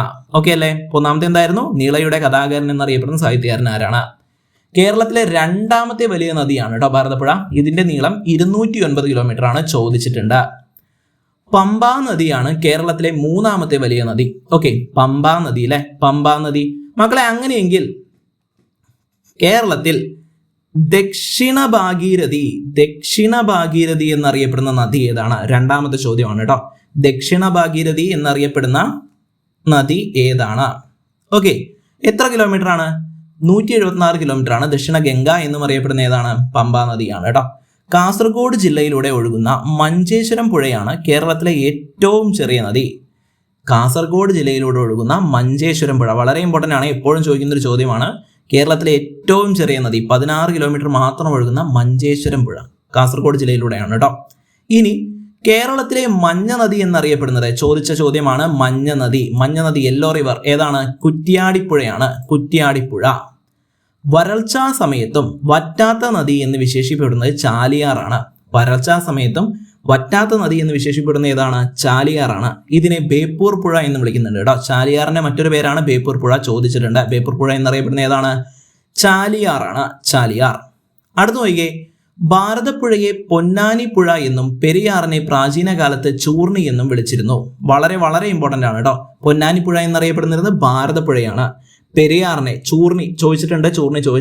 ചൂർണി എന്ന് വിളിച്ചിരുന്ന ആരെയാണ്? പെരിയാറിനെയാണ് കേട്ടോ. പെരിയാറിനെയാണ്. കേരളത്തിലെ മയ്യഴിപ്പുഴ അഥവാ മാഹി റിവർ ഇംഗ്ലീഷ് ചാനൽ എന്നറിയപ്പെടുന്നു. ചോദിച്ച ചോദ്യമാണ്. ഇംഗ്ലീഷ് ചാനൽ എന്നറിയപ്പെടുന്ന നദി ഏതാണ്? കേരളത്തിലെ മയ്യഴിപ്പുഴയാണ്. മയ്യഴിപ്പുഴ. കൊല്ലം ജില്ലയിലെ അഷ്ടമുടി കായലിൽ പതിക്കുന്ന പ്രധാന നദിയാണ് കല്ലടയാർ. പ്രശസ്തമായ തേന്മല ഡാം കല്ലടയാറിലാണ് കേട്ടോ. അപ്പൊ കൊല്ലം ജില്ലയിലെ അഷ്ടമുടി കായലിൽ പതിക്കുന്ന പ്രധാന നദിയാണ് കല്ലടയാർ. മക്കളെ, അങ്ങനെയെങ്കിൽ ഈ ക്ലാസ്സിലെ മൂന്നാമത്തെ ചോദ്യം ഞാൻ ചോദിക്കട്ടേടാ. അഷ്ടമുടി കായലിന്റെ ഏറ്റവും വലിയ പ്രത്യേകത എന്താണ്? ഓക്കെ, അഷ്ടമുടി കായലിന്റെ ഏറ്റവും വലിയ പ്രത്യേകത എന്താണ്? അതാണ് എൻ്റെ ഈ ക്ലാസ്സിലെ മൂന്നാമത്തെ ചോദ്യം കേട്ടോ. എപ്പോഴും ചോദിക്കുന്നതാണ് അഷ്ടമുടിയെ കുറിച്ച്. ആ ചോദ്യമാണ് ഏറ്റവും കൂടുതൽ റിപ്പീറ്റ് ചെയ്തിരിക്കുന്നത്. അപ്പോൾ നിങ്ങൾക്ക് അറിയാമായിരിക്കും അഷ്ടമുടിയുടെ ഏറ്റവും വലിയ പ്രത്യേകത എന്താണെന്ന്. എൻ്റെ മക്കളെ മൂന്നാമത്തെ ചോദ്യത്തിന് ഉത്തരമായിട്ട് കമന്റ് ആയിട്ട് രേഖപ്പെടുത്തുക കേട്ടോ. ഓക്കെ അല്ലേ? അടുത്തത് പ്രശസ്തമായ തെന്മല ഡാം എവിടെയാണ്? കല്ലടയാറിലാണ് അല്ലെ. ഇനി കേരളത്തിലെ ഏറ്റവും കൂടുതൽ അണക്കെട്ടുകൾ അഥവാ ഡാമുകൾ നിർമ്മിച്ചിരിക്കുന്നത് പെരിയാർ നദിയിലാണ്. കേരളത്തിലെ ഏറ്റവും കൂടുതൽ അണക്കെട്ടുകൾ നിർമ്മിച്ചിരിക്കുന്നത് ഏത് നദിയിലാണ്? പെരിയാറിലാണ്. ഓക്കെ, അതേപോലെ തന്നെ മക്കളെ ഈ ക്ലാസ്സിലെ നാലാമത്തെ ചോദ്യം ഞാൻ നിങ്ങളുടെ ചോദിക്കട്ടെടാ. കേരളത്തിലെ ഏറ്റവും വലിയ ഡാം ഏതാണ്? അല്ലെങ്കിൽ കേരളത്തിലെ ഏറ്റവും വലിയ അണക്കെട്ട് ഏതാണ്? കേരളത്തിലെ ഏറ്റവും വലിയ അണക്കെട്ട് ഏതാണെന്നാണ് എൻ്റെ ഈ ക്ലാസ്സിലെ നാലാമത്തെ ചോദ്യം കേട്ടോ. നദികളിൽ നിന്ന് എല്ലാ ചോദ്യങ്ങളും ചോദിക്കുന്നതുകൊണ്ട് ആരും ടെൻഷൻ അടിക്കേണ്ട. നദികൾ അത്ര ഇമ്പോർട്ടൻ്റ് ആയിട്ടുള്ള ഒരു ഏരിയയാണ് കേട്ടോ. കേരളത്തിലെ ഭൂരിഭാഗം നദികളും ഉത്ഭവിക്കുന്നത് കിഴക്കൻ മലനിരകളായ പശ്ചിമഘട്ടത്തിൽ നിന്നാണ് അല്ലെ. അതും എല്ലാവർക്കും അറിയാലോ. കേരളത്തിലെ ഭൂരിഭാഗം നദികളും ഉത്ഭവിക്കുന്നത് എവിടെ നിന്നാണ്? കിഴക്കൻ മലനിരകളായ പശ്ചിമഘട്ടത്തിൽ നിന്നാണ്. ക്ലിയർ ആയോ? അപ്പോൾ നദികളെ കുറിച്ചുള്ള വളരെ ബേസിക് ആയിട്ടുള്ള ഒരു 10, 12, 15 ഫാക്റ്റുകൾ കേട്ടോ. ഇതുകൂടെ ഉൾപ്പെടുത്തി ഞാൻ പറയുവാണെങ്കിൽ ഒരു 15 ഫാക്റ്റുകൾ നമ്മൾ എന്ത് ചെയ്തിട്ടുണ്ട്? പഠിച്ചിട്ടുണ്ട്. വളരെ പ്രധാനപ്പെട്ട ഒരു ഏരിയ ആണിത്. ഓക്കെ, അപ്പോൾ കേരള ജിയോഗ്രഫി പഠിക്കുന്ന ആൾക്കാരാണെന്നുണ്ടെങ്കിൽ ഇതെന്ത് ചെയ്യുക? ഇതുകൂടെ ഉൾപ്പെടുത്തി പഠിക്കുക. പിന്നെ അതേപോലെ തന്നെ നമ്മുടെ എന്താ പറയുക, കൃഷി അങ്ങനത്തെ കുറച്ച് ഏരിയകളുണ്ടല്ലോ. ധാതുക്കളൊക്കെ ഇപ്പം സ്ഥിരം ചോദിക്കുന്നുണ്ട് കേട്ടോ. സ്ഥിരപ്രദേശം, ഭൂമിയുടെ ഘടനയൊക്കെ, മലനാട്, ഇടനാട്, അങ്ങനത്തെ ചോദ്യങ്ങളൊക്കെ സ്ഥിരം കാണുന്നുണ്ട്. അപ്പോൾ ആ ഏരിയകളൊക്കെ എന്ത് ചെയ്യുക? ഒന്ന് നോക്കി വെച്ചേക്കുക. ഓക്കെ, ശരി. അങ്ങനെയെങ്കിൽ അടുത്ത ചോദ്യത്തിലേക്ക് നമ്മൾ പോവുകയാണ്. ഹരിത വിപ്ലവം, എക്കണോമിക്സ് നിങ്ങൾ എടുത്തു നോക്കിക്കഴിഞ്ഞാൽ ഹരിത വിപ്ലവം ഇല്ലാത്ത ഒരു ക്വസ്റ്റ്യൻ പേപ്പർ, ഞാൻ ഡിഗ്രി ലെവൽ എന്നല്ല പറയുന്നത്. ഓക്കെ, ഇല്ലാത്തൊരു ക്വസ്റ്റ്യൻ പേപ്പർ എന്നാണ് ഞാൻ പറയുന്നത്. ഡിഗ്രി ലെവൽ ആണെന്നുണ്ടെങ്കിലും 12th ലെവൽ ആണെന്നുണ്ടെങ്കിലും 10th ലെവൽ ആണെന്നുണ്ടെങ്കിലും ഹരിത വിപ്ലവം എന്ന് പറയുന്നത് ഒരു കോമൺ ഫാക്ടർ ആണ്. എല്ലാ എക്സാമുകളിലും എക്കണോമിക്സ് എന്നൊരു ചോദ്യം ഹരിത വിപ്ലവത്തിൽ നിന്നാണ് കേട്ടോ. അപ്പോൾ വളരെ പ്രധാനപ്പെട്ട ഒരു ഏരിയയാണ് ഹരിത വിപ്ലവം. പഠിക്കാത്തവരെന്ത് ചെയ്യുക? ഇപ്പം തന്നെ പഠിച്ചു വയ്ക്കുക. അത് പഠിക്കുന്ന സമയത്ത് നിങ്ങൾ കുറച്ച് വൈഡായിട്ട് പഠിക്കുക. ഹരിത വിപ്ലവത്തിൻ്റെ ഫലങ്ങൾ, ഹരിത വിപ്ലവത്തിൻ്റെ ദൂഷ്യഫലങ്ങൾ, ഹരിത വിപ്ലവത്തിൻ്റെ ഗുണങ്ങൾ ആർക്കൊക്കെ ലഭിച്ചിട്ടുണ്ട്, ഹരിത വിപ്ലവത്തിൻ്റെ 1ാം ഘട്ടം, 2ാം ഘട്ടം, അങ്ങനെ എന്ത് ചെയ്യുക? വേർതിരിച്ച് വളരെ ഡീറ്റെയിൽ ആയിട്ട് തന്നെ പഠിച്ചു വയ്ക്കുക. ഓക്കെ, അപ്പോൾ ഹരിത വിപ്ലവത്തിൻ്റെ പ്രധാന ഘടകങ്ങളാണ് ഇവിടെ തന്നിരിക്കുന്നത്. ഓക്കെ, അതിൽ ഏതൊക്കെയാണ് ശരി എന്നാ ചോദിച്ചിരിക്കുന്നത് കേട്ടോ. അപ്പോൾ നമുക്ക് നോക്കാമല്ലോ ഏതൊക്കെയാണ് ശരിയെന്ന്. HYV ഹൈ ഈൽഡ് വെറൈറ്റീസ് എന്നാ പറയുക. High yield varieties. അപ്പോൾ അത് എനിക്ക് അറിയുന്നത് കൊണ്ട് എന്ത് ചെയ്തു? അതാ ഒന്നുമില്ല സംഭവം. എന്താണ്? ഉയർന്ന ഗുണനിലവാരമുള്ള വിത്തുകൾ എന്നാണ് അർത്ഥം. ഉയർന്ന ഗുണനിലവാരമുള്ള വിത്തുകൾ. HYE വിത്തുകൾ എന്ന് കണ്ടു കഴിഞ്ഞാൽ ചിലപ്പോൾ നിങ്ങൾക്ക് ഡൗട്ട് വരും, ഇത് ഏത് ടേം ആണെന്ന്. ഓക്കെ, ഇത് NCERT-ലൊക്കെ ഉള്ള ഒരു ടേം ആണ് കേട്ടോ. HYV എന്താണത്? HYV high yield varieties of വിത്തുകളാണ് ഉദ്ദേശിക്കുന്നത്. അപ്പം അതെന്താണ്? ശരിയാണ്, ഉപയോഗിച്ചിട്ടുണ്ട് അല്ലേ. ഉന്നത ഗുണനിലവാരമുള്ള വിത്തുകൾ എന്ത് ചെയ്തിട്ടുണ്ട്? പ്രത്യുൽപാദന ശേഷി കൂടിയ വിത്തുകളാണ് ഉപയോഗിച്ചിട്ടുള്ളത്. ശരിയാണ്. ഇനി രണ്ടാമത്തെ നോക്കിയേ. രണ്ടാമത്തെ ഇതിന്റെ ഭാഗമാണോ സുസ്ഥിര വികസനം? അല്ല, ഹരിത വിപ്ലവത്തിന്റെ ലക്ഷ്യമല്ല സുസ്ഥിര വികസനം. ഓക്കെ, 12ാം പഞ്ചവത്സര പദ്ധതിയുടെ ലക്ഷ്യമാണ് എന്ത്? സുസ്ഥിര വികസനം. അതിവിടെ വരുന്നില്ല. ഓക്കെ, അടുത്ത് നോക്കിയേ. 3 രാസവളങ്ങളുടെയും കീടനാശിനികളുടെയും അമിതമായ ഉപയോഗം. തീർച്ചയായിട്ടും ഉണ്ട് അല്ലെ. തീർച്ചയായിട്ടും ഉപയോഗിച്ചിട്ടുണ്ട്. രാസവളങ്ങളും കീടനാശിനികളും എന്ത് ചെയ്തിട്ടുണ്ട്, ഉപയോഗിച്ചിട്ടുണ്ട്. അത് ശരിയാണ്. അപ്പോൾ 1, 3 ശരിയാണ്. ഇനി നിങ്ങൾക്ക് സിമ്പിളായിട്ട് എടുക്കാം. അടുത്ത് നിങ്ങൾക്ക് നോക്കണ്ട. അടുത്ത രണ്ടും കാണുമ്പോൾ ട്രാക്ടർ പമ്പ് സെറ്റ് ജൈവ വിത്ത് എന്നൊക്കെ കാണുമ്പോൾ നിങ്ങൾക്ക് ഡൗട്ട് വരുന്നുണ്ടെങ്കിൽ നോക്കണ്ട. 1, 3 ശരിയാണെന്നുണ്ടെങ്കിൽ നിങ്ങൾക്ക് അറിയാലോ. നേരെ ഓപ്ഷനിലേക്ക് വന്നേ. ഇതാ 1, 3 2 തെറ്റാണെന്ന് നിങ്ങൾക്ക് മനസ്സിലായി, 1, 3 ശരിയാണെന്ന് മനസ്സിലായി. അപ്പോൾ ഇവയെല്ലാം എന്ന് പറയുന്ന ഓപ്ഷൻ എന്ത് ചെയ്യാം, നമുക്ക് കട്ട് ചെയ്യാം. 2 വരുന്നത് ഈ ഓപ്ഷൻ നമ്മൾ എന്ത് ചെയ്തു, കട്ട് ചെയ്തു. ഇവിടെ എന്തില്ല, 3 ഇല്ല, അതുകൊണ്ട് ഈ ഓപ്ഷൻ നമ്മൾ കട്ട് ചെയ്തു. സോ നമ്മുടെ ഉത്തരം കിട്ടിയ ഓപ്ഷൻ സി ആണ്, 1, 3, 4. ഇതാണ് എലിമിനേഷൻ മെത്തേഡ്. എൻ്റെ എലിമിനേഷൻ മെത്തേഡ്. ഓക്കെ, ഞാൻ ക്ലാരിഫൈ ചെയ്യാം കേട്ടോ. അത് എൻ്റെ എലിമിനേഷൻ മെത്തേഡ്. ചിലർക്കൊക്കെ എങ്ങനെയാണെന്ന് അറിയോ, നമ്മുടെ ക്ലാസ് കണ്ടിട്ട് സാർ ഇതല്ല പ്രോപ്പർ മെത്തേഡ്, സാർ ഇതല്ല പ്രോപ്പർ മെത്തേഡ് എന്ന് പറഞ്ഞു വരുന്ന കുറേ ആൾക്കാരുണ്ട്. മക്കളെ, നിങ്ങൾ PSC എക്സാം ആണോ എഴുതുന്നത്, ഡിസ്ക്രിപ്റ്റീവ് എക്സാം ആണോ എഴുതുന്നത്? നിങ്ങൾ പ്രോപ്പറായിട്ട് മെത്തേഡ് ഫോളോ ചെയ്തിട്ടാണോ ഉത്തരത്തിലേക്ക് എത്തിയത്, അല്ലെങ്കിൽ നിങ്ങൾ എത്ര പെട്ടെന്നാണോ ഉത്തരത്തിലേക്ക് എത്തിയതെന്ന് അവിടെ ആരും നോക്കുന്നില്ല. OMR എക്സാം ആണ്, നിങ്ങൾ ബബിൾ ചെയ്യുന്നതിലാണ് മാർക്ക്. ഓക്കെ, അപ്പോൾ നിങ്ങൾ എന്ത് ചെയ്യുക, നെഗറ്റീവ് അടിക്കാതിരിക്കുക. അപ്പോൾ അങ്ങനത്തെ കമൻറ്റുകളൊക്കെ കണ്ടു കഴിഞ്ഞാൽ എന്ത് ചെയ്യുക, ഇഗ്നോർ ചെയ്യുക. ഇത് നമ്മുടെ ക്ലാസ്സിൽ നിന്നല്ല, ഏതൊരു ക്ലാസ്സിലും. ഓക്കെ, നിങ്ങൾ ഫോളോ ചെയ്യേണ്ട കാര്യം എന്താണ്, നിങ്ങൾക്ക് കൺവീനിയൻ്റ് ആണോ പറയുന്ന മെത്തേഡ്, അത് ഫോളോ ചെയ്യുക. നിങ്ങൾക്ക് കൺവീനിയൻ്റ് അല്ലേ, വേണ്ട, നിങ്ങളുടെ മെത്തേഡ് തന്നെ ഫോളോ ചെയ്യുക, ഒരു പ്രശ്നവുമില്ല. ഓക്കെ, അപ്പോൾ ഞാൻ പറഞ്ഞത് എന്താണ്, നിങ്ങളുടെ സമയം ലാഭിക്കാൻ വേണ്ടിയിട്ടാണ്. അടുത്ത ഓപ്ഷൻ വായിച്ചിട്ട് ടെൻഷൻ അടിക്കരുത്. അയ്യോ, ട്രാക്ടർ പമ്പ് സെറ്റ് ഉപയോഗിച്ചു, ജൈവത്തിൻ്റെ ജൈവവളങ്ങളും ഉപയോഗിച്ചിട്ടില്ലേ, ഉപയോഗിച്ചിട്ടുണ്ടോ എന്നാലോചിച്ച് ടെൻഷൻ അടിക്കാതിരിക്കാൻ വേണ്ടിയിട്ടാണ് ഞാൻ ഈ ഒരു ട്രിക്ക് പറഞ്ഞു തന്നത് കേട്ടോ. ഓക്കെ അല്ലേ, ശരി. അപ്പോൾ ഇതെൻ്റെ മെത്തേഡാണ്. നിങ്ങൾക്ക് ഇഷ്ടപ്പെട്ടെങ്കിൽ ഫോളോ ചെയ്യാം, അല്ല വേണ്ട എന്നുണ്ടെങ്കിൽ നോ പ്രോബ്ലം, നിങ്ങളുടെ രീതിക്ക് എന്ത് ചെയ്യുക, പോവുക. അപ്പോൾ നമുക്ക് കിട്ടി 4 എന്താണ് ശരിയാണ് അല്ലേ. ട്രാക്ടർ പമ്പ് സെറ്റ് ഉപയോഗിച്ചിട്ട് എന്ത് ചെയ്തിട്ടുണ്ട്, ഉപകരണങ്ങൾ ഉപയോഗിച്ചിട്ടുണ്ട്. ജലസേചനത്തിന് വേണ്ടിയിട്ട്. ജലസേചനം എന്നാണ് പറഞ്ഞ് കണ്ടിട്ടുള്ളത്. പക്ഷേ NCERT എന്നൊക്കെ ചോദിക്കുമ്പോൾ കുറച്ച് ഡീറ്റെയിൽ ആയിട്ട് വരും കേട്ടോ. ട്രാക്ടർ പമ്പ് സെറ്റ് ഉപയോഗിച്ചിട്ട് ആധുനിക ഉപകരണങ്ങൾ ഉപയോഗിച്ചിട്ടുണ്ട്, ശരിയാണ്. ജൈവവിത്തും ജൈവവളങ്ങളുടെ ഉപയോഗം ഉണ്ടായിട്ടില്ല, അത് തെറ്റാണ്. ക്ലിയർ ആയല്ലോ. 1, 3, 4 എന്ന് പറയുന്ന ഓപ്ഷൻ സി ആണ് ശരി ഉത്തരം. പഠിക്കാം. ഇതാ നോക്കിക്കേ, HYV വിത്തുകൾ എന്താണ്, ഹൈ ഈൽഡിങ് വെറൈറ്റി സീഡ്സ്. കണ്ടോ, ഞാൻ നിങ്ങളുടെ നേരത്തെ പറഞ്ഞാലേ ഹൈ ഈൽഡ് വെറൈറ്റി സീഡ്സ് എന്നാണ് പറയുന്നത്. സീഡ്സ് എന്ന് പറഞ്ഞാൽ വിത്തുകൾ. ഓക്കെ, അപ്പോൾ high yielding varieties of seed, അതായത് ഉൽപാദനക്ഷമത, അതാണോ, ഉൽപാദനക്ഷമത കൂടിയ വിത്തിനങ്ങളുടെ ഉപയോഗമാണ് ഹരിത വിപ്ലവത്തിന്റെ ഏറ്റവും പ്രധാനപ്പെട്ട ഘടകം. ഇതിൽ വിളവ് വൻതോതിൽ വർദ്ധിപ്പിക്കാൻ സഹായിച്ചു. അപ്പോൾ എന്താണ് ഇതിലെ ഏറ്റവും വലിയ പ്രത്യേകത, ഹരിത വിപ്ലവത്തിന്റെ ഏറ്റവും വലിയ പ്രത്യേകത എന്ന് പറയുന്നത് ഉൽപാദനക്ഷമത കൂടിയ വിത്തുകൾ, HYV വിത്തുകൾ ഉപയോഗിച്ചതാണ്. അതെന്ത് സംഭവിച്ചു, വിളവ് വൻതോതിൽ വർദ്ധിപ്പിക്കാൻ സഹായിച്ചു. ശരിയാണോ, ശരിയാണ് അല്ലേ. ഇനി രാസവളങ്ങളുടെയും കീടനാശിനികളും എന്ന് പറഞ്ഞൊരു കാര്യം ഉണ്ടായിരുന്നു അല്ലേ. വിളവ് വർദ്ധിപ്പിക്കാനും കീടങ്ങളിൽ നിന്ന് സംരക്ഷിക്കാനുമായി രാസവളങ്ങളുടെയും കീടനാശിനികളുടെയും അമിതമായ ഉപയോഗം ഹരിത വിപ്ലവത്തിന്റെ ഭാഗമായിരുന്നു. ഞാൻ പറഞ്ഞല്ലോ അല്ലേ, അമിതമായിട്ട് എന്ത് ചെയ്തിട്ടുണ്ട്, ഉപയോഗിച്ചിട്ടുണ്ട്. അത് ശരിയാണ്. അപ്പം നമുക്ക് കാണുമ്പോൾ ഡൗട്ട് വരും, ഹരിത വിപ്ലവം എന്ന് പറയുന്നത് കീടനാശിനികളൊക്കെ ഉണ്ടോ? ഇല്ല. പഠിച്ചവർക്ക് ക്ലിയർ വരും. അല്ലാതെ നിങ്ങൾ ഞാൻ പറഞ്ഞ പോലെ തന്നെ ഒന്ന് ജസ്റ്റ് വായിച്ചു വിട്ട ആൾക്കാർക്ക് ഒരുപാട് ഡൗട്ട് വരാൻ സാധ്യതയുള്ള ഒരു ചോദ്യം കൂടിയായിരുന്നു അത്. ഓക്കെ, പ്രത്യേകിച്ചും അതിന് തന്നിരിക്കുന്ന ഓപ്ഷൻ ലിസ്റ്റ് നിങ്ങൾ നോക്കണം. 5 സ്റ്റേറ്റ്മെൻറ്റാണ് തന്നിരിക്കുന്നത്. നമ്മുടെ ടൈം കളയാൻ വേണ്ടിയിട്ടാണ്, വേറെ ഒന്നുമല്ല. ഓക്കെ, അപ്പോൾ നിങ്ങൾ അത് മനസ്സിലാക്കിയിട്ട് വേണം ഉത്തരങ്ങളിലേക്ക് എത്താൻ. ഇനി ഏറ്റവും കൂടുതൽ പേര് പറയുന്ന ഒരു കാര്യം എന്താണെന്ന് വെച്ച് കഴിഞ്ഞാൽ, ഡിഗ്രി പ്രിലിംസിന് ടൈം കുറവാണ്. എടാ, അത് നിങ്ങൾക്ക് മാത്രമല്ല, എല്ലാവർക്കും സമയം കുറവാണ്. നോർമലി 90 മിനിറ്റുള്ള ഒരു എക്സാം 75 മിനിറ്റായി കുറയുന്ന സമയത്ത് നമുക്കിപ്പോൾ വാണിംഗ് ബെല്ലില്ല, അങ്ങനത്തെ ഒരുപാട് ഇതുണ്ട്. അപ്പോൾ നമ്മൾ അതിനനുസരിച്ച് എന്ത് ചെയ്യുക, മാക്സിമം സ്പീഡിൽ എക്സാമുകൾ എഴുതി പഠിക്കുക. ഓക്കെ, നമ്മുടെ ചാനലിൽ മോക്ക് ടെസ്റ്റുകളുണ്ട്. നിങ്ങൾ എത്ര പേര് ആ മോക്ക് ടെസ്റ്റ് കണ്ടിട്ടുണ്ടായിരിക്കും? ഇല്ല, കണ്ടിട്ടില്ല. ഒരുപാട് പേര്. നിങ്ങൾ ഒരു ക്ലാസ് കാണുന്ന സമയത്ത് നിങ്ങൾ ബേസിക്കലി ചെയ്യേണ്ട കാര്യം എന്താ വെച്ച് കഴിഞ്ഞാൽ, നമ്മുടെ ക്ലാസ് കണ്ടുകൊണ്ടിരിക്കുന്ന നിങ്ങൾ ചാനൽ ഒന്ന് വിസിറ്റ് ചെയ്യുക. പ്ലേലിസ്റ്റുകളുണ്ട്, ഒരുപാട് പ്ലേലിസ്റ്റുകളുണ്ട്. ഡിഗ്രി പ്രിലിംസ് മാത്രമല്ല, ഇപ്പോൾ ഒരു ഡിഗ്രി പ്രിലിംസ് കഴിഞ്ഞ് കഴിഞ്ഞാൽ അടുത്ത എക്സാം ഇനി പഠിക്കേണ്ട, അങ്ങനെയാണോ? അല്ല, ഇത് നിങ്ങളുടെ അടുത്ത ചാൻസ് നമ്മളിത് പൊരുതണോടാ, നമുക്കത് കിട്ടുന്നവരെ നമ്മൾ എന്ത് ചെയ്യണം, ട്രൈ ചെയ്യണം. അപ്പോൾ നിങ്ങൾക്ക് അതിന് വേണ്ടിയിട്ടുള്ള ക്ലാസ്സുകൾ നമ്മൾ എന്ത് ചെയ്യുന്നുണ്ട്, പ്രൊവൈഡ് ചെയ്യുന്നുണ്ട്. ഇന്നൊരു എക്സാമിന് ഈ ചോദ്യം വന്നില്ലെങ്കിൽ ഈ ചോദ്യം ഇനി ചോദിക്കേ ഇല്ല, അത് ബാൻ ചെയ്തു എന്നുള്ള അർത്ഥമുണ്ടോ? നോട്ടൊക്കെ നിരോധിക്കുന്ന പോലെ അല്ല. അതെന്താ സംഭവം, അടുത്തൊരു എക്സാമിന് തീർച്ചയായും ചോദിക്കും, അത്രയേ ഉള്ളൂ. അപ്പോൾ നിങ്ങൾ പഠിച്ചത് എങ്ങോട്ടും പോകുന്നില്ല, മനസ്സിലായോ? അപ്പോൾ അതിന് നിങ്ങൾ എന്ത് ചെയ്താൽ മതി, പ്രോപ്പറായിട്ടൊന്ന് റിവിഷൻ ചെയ്ത് വെച്ചാൽ മതി, വേറൊരു പ്രശ്നവുമില്ല. ഓക്കെ, അപ്പോൾ അതിനനുസരിച്ച് നിങ്ങൾ എന്ത് ചെയ്യുക, നമ്മുടെ ചാനലിലുള്ള മറ്റ് ക്ലാസ്സുകൾ എന്ത് ചെയ്യുക, ഉപകാരപ്പെടുത്തുക. ഓക്കെ, അപ്പോൾ നിങ്ങൾ നമ്മുടെ പ്ലേലിസ്റ്റുകളൊക്കെ വിസിറ്റ് ചെയ്യുക. ഒരുപാട് പ്ലേലിസ്റ്റുകളുണ്ട്. ഇപ്പോൾ കമ്പനി ബോർഡ് LGS ഒക്കെ എഴുതുന്ന ആൾക്കാരാണെങ്കിൽ അവർക്ക് വേണ്ടിയിട്ടുള്ള ക്ലാസ് ഉണ്ട്. ഫോഴ്സ് എക്സാമുകൾ എഴുതുന്നതാണെങ്കിൽ അവർക്ക് വേണ്ടിയിട്ടുള്ള ക്ലാസ്സുകളുണ്ട്. 10th ലെവൽ എക്സാമുകൾക്ക് വേണ്ടിയിട്ടുള്ള ക്ലാസ്സുകളുണ്ട്. അതേപോലെ SCERT, NCERT, current affair, maths, Malayalam, English, അങ്ങനെ ഒരുപാട് പ്ലേലിസ്റ്റ് ഇവിടെ ഉണ്ട്, നമ്മുടെ ചാനലിലുണ്ട്. ഒന്ന് വിസിറ്റ് ചെയ്ത് നോക്കുക കേട്ടോ. ഞാനിവിടെ ഐ ബട്ടണിലും കുറച്ച് പ്ലേലിസ്റ്റുകൾ കൊടുത്തിട്ടുണ്ട്, അതും ഒന്ന് എന്ത് ചെയ്യുക, ചെക്ക് ചെയ്ത് നോക്കുക. ഓക്കെ അല്ലേ, ശരി. അടുത്ത് നോക്കിയേ, ആധുനിക യന്ത്ര സാമഗ്രികൾ എന്ന ഓപ്ഷനിൽ ഉണ്ടായിരുന്നു അല്ലേ. ട്രാക്ടറുകൾ, പമ്പ് സെറ്റുകൾ തുടങ്ങിയ ആധുനിക കാർഷിക ഉപകരണങ്ങൾ ഉപയോഗിക്കുന്നതിലൂടെ കൃഷി വേഗത്തിലും കാര്യക്ഷമമാക്കാൻ സാധിച്ചു അല്ലെ. പണ്ടത്തെ കാലത്ത് ഈ വെള്ളം തേവുന്ന മെത്തേഡൊക്കെ ആയിരുന്നെങ്കിൽ ഇത്ര രീതിക്ക് എന്ത് ചെയ്യാൻ പറ്റില്ല. അപ്പോൾ പമ്പ് സെറ്റൊക്കെ വെച്ചിട്ട് വെള്ളം പെട്ടെന്ന് ജലസേചനം നടത്തിയത് കൊണ്ടാണ് ഇത്രയും കൂടുതൽ വിളവ് ലഭിക്കാൻ കാരണമായത്. ക്ലിയർ ആയോ?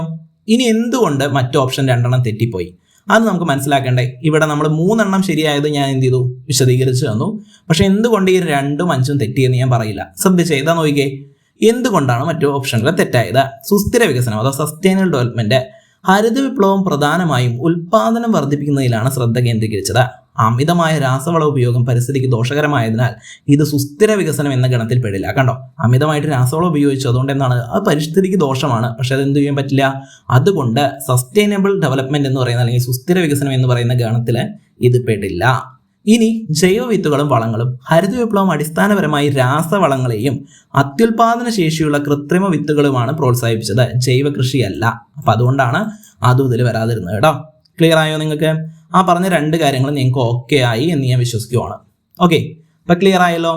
അപ്പൊ അത്രയേ ഉള്ളൂ. നമ്മൾ വളരെ വ്യക്തമായിട്ട് ചോദ്യങ്ങൾ ഡിസ്കസ് ചെയ്തു. ഇത് നമ്മൾ 2ാമത്തെ പാർട്ടായിട്ട് റിവിഷൻ പോലെ കേട്ടോ, ഡിഗ്രി പ്രിലിംസിന് വേണ്ടിയിട്ടുള്ള റിവിഷൻ പോലെ നമ്മൾ സെറ്റ് ചെയ്ത ക്ലാസ് ആണ്. ഇതിന്റെ 1ാമത്തെ പാർട്ട് നമ്മുടെ ഡിഗ്രി ലെവൽ PYQ എന്ന് പറയുന്ന പ്ലേലിസ്റ്റിലുണ്ട്. അത് കാണാത്തവർ ആ ക്ലാസ് കാണാം. അതിന്റെ കണ്ടിന്യൂഷൻ ആയിട്ട് വന്ന ക്ലാസ് ആണ്. മുന്നത്തെ ക്ലാസ്സിൽ നമ്മൾ 5 ദിവസം ഇതേപോലെ ഡിസ്കസ് ചെയ്തിട്ടുണ്ട്. വളരെ പ്രധാനപ്പെട്ട ഏരിയകളാണ്. അതിൽ ഡിസ്കസ് ചെയ്ത ടോപ്പിക്കുകളല്ല നമ്മൾ ഈ ക്ലാസ്സിൽ ഡിസ്കസ് ചെയ്തിരിക്കുന്നത്. എൻ്റെ ഡിഫറെന്റ് ടോപ്പിക്കുകളാണ് കേട്ടോ.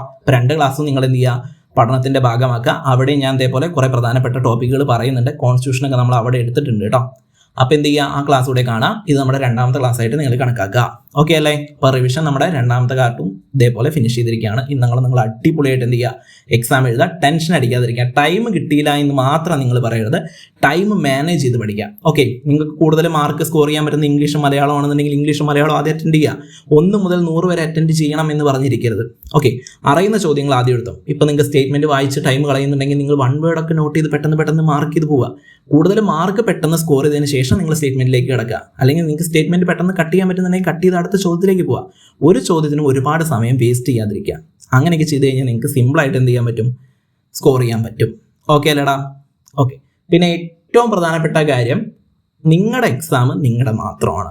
നിങ്ങളുടെ കൂടെ കമ്പൈൻ സ്റ്റഡി ആയാലും, നിങ്ങളുടെ കൂടെ പഠിക്കുന്നവരായാലും, നിങ്ങളുടെ കൂടെയുള്ള ആൾക്കാരായാലും, നിങ്ങളുടെ കൂട്ടുകാരായാലും, നിങ്ങൾക്ക് അത് കിട്ടിയില്ലടാ, എനിക്കിത് കിട്ടിയില്ലടാ പറഞ്ഞാൽ അവരുടെ അടുത്ത് ഡിസ്കസ് ചെയ്യരുത്. ഓക്കെ, അത് എന്നെ കണ്ടുകൊണ്ടിരിക്കുന്ന എൻ്റെ മക്കൾ എന്ത് ചെയ്യുക, നിങ്ങളുടെ ജയവും തോൽവിയും നിങ്ങളുടെ മാത്രമാണെന്ന് നിങ്ങൾ സ്വയം വിശ്വസിക്കുക. ഓക്കെ, മറ്റൊരാളുടെ അടുത്ത് ഡിസ്കസ് ചെയ്യാതിരിക്കുക. നിങ്ങൾക്ക് പറ്റുന്ന കാര്യങ്ങളാണെന്നുണ്ടെങ്കിൽ നിങ്ങൾ സ്കോർ ചെയ്യുക. നിങ്ങൾ നന്നായിട്ട് മാർക്ക് സ്കോർ ചെയ്തിട്ടുണ്ടെങ്കിൽ അത് ഓക്കെ, നല്ലതാണ്. അത് മറ്റൊരാളെടുത്ത് പറയണ്ട. മനസ്സിലായില്ലേ? സക്സസ് എന്ന് പറയുന്നത് നിങ്ങളുടെ കയ്യിൽ ജോബ് കിട്ടുന്നതാണ്. ഓക്കെ, അല്ലാതെ ഒരു എക്സാം പാസ്സാവുന്നത് സക്സസ് അല്ല. മനസ്സിലാക്കണം. ഓക്കെ, അത് അതിൻ്റെ അടുത്ത ഘട്ടമാണ്. നമ്മളിപ്പോൾ സ്കൂളിൽ ചേർന്ന സമയത്ത് SSLC എക്സാം എഴുതണം പറഞ്ഞാൽ പറ്റുമോ? ഇല്ല. നമ്മൾ LP പഠിക്കണം, UP പഠിക്കണം, ശേഷം നമ്മൾ ഹൈസ്കൂളിലെത്തും, അതിനുശേഷം നമ്മൾ SSLC എഴുതുന്നു അല്ലേ? അതേ പ്രോസസ് തന്നെയാണ്. നിങ്ങൾ പ്രിലിംസ് പാസ്സായി, മെയിൻസ് പാസ്സായി, ഇപ്പോൾ ഫോഴ്സ് ആണെന്നുണ്ടെങ്കിൽ എന്ത് വരും, മെഡിക്കൽ ടെസ്റ്റ് വരും, ഫിറ്റ്നസ് ടെസ്റ്റ് വരും. ഇനി അതല്ല, നിങ്ങൾ റിട്ടൺ ടെസ്റ്റ് ചെയ്ത എക്സാമുകളാണെന്നുണ്ടെങ്കിൽ ഇന്റർവ്യൂ വരും.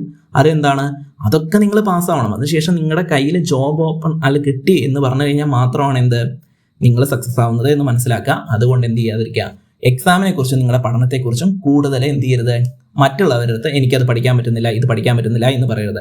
നല്ല ഇൻഫർമേഷൻ, നല്ല ഫ്രണ്ട്സ് ആണെന്നുണ്ടെങ്കിൽ നിങ്ങൾ ഇതേപോലെ ക്ലാസ്സുകളൊക്കെ കാണുമ്പോൾ അവർക്ക് കൂടെ ഉപകാരപ്പെടുന്നുണ്ടെങ്കിൽ ഷെയർ ചെയ്ത് കൊടുക്കുക. ഓക്കെ, അപ്പോൾ അവരോട് പഠിക്കുക, അല്ലെങ്കിൽ അവരും കൂടി പഠിക്കാൻ സഹായിക്കുക. ഓക്കെ, അത്രയേ ഉള്ളൂ മക്കളെ. നന്നായിട്ട് എന്ത് ചെയ്യുക, എക്സാം എഴുതാൻ ചിൽ മൈൻഡ് ആയിക്കോട്ടെ. അപ്പോൾ എല്ലാവർക്കും all the best. This is villain signing off. മറ്റൊരു ക്ലാസ്സുമായിട്ട് നമുക്ക് വീണ്ടും കാണാം. Thank you.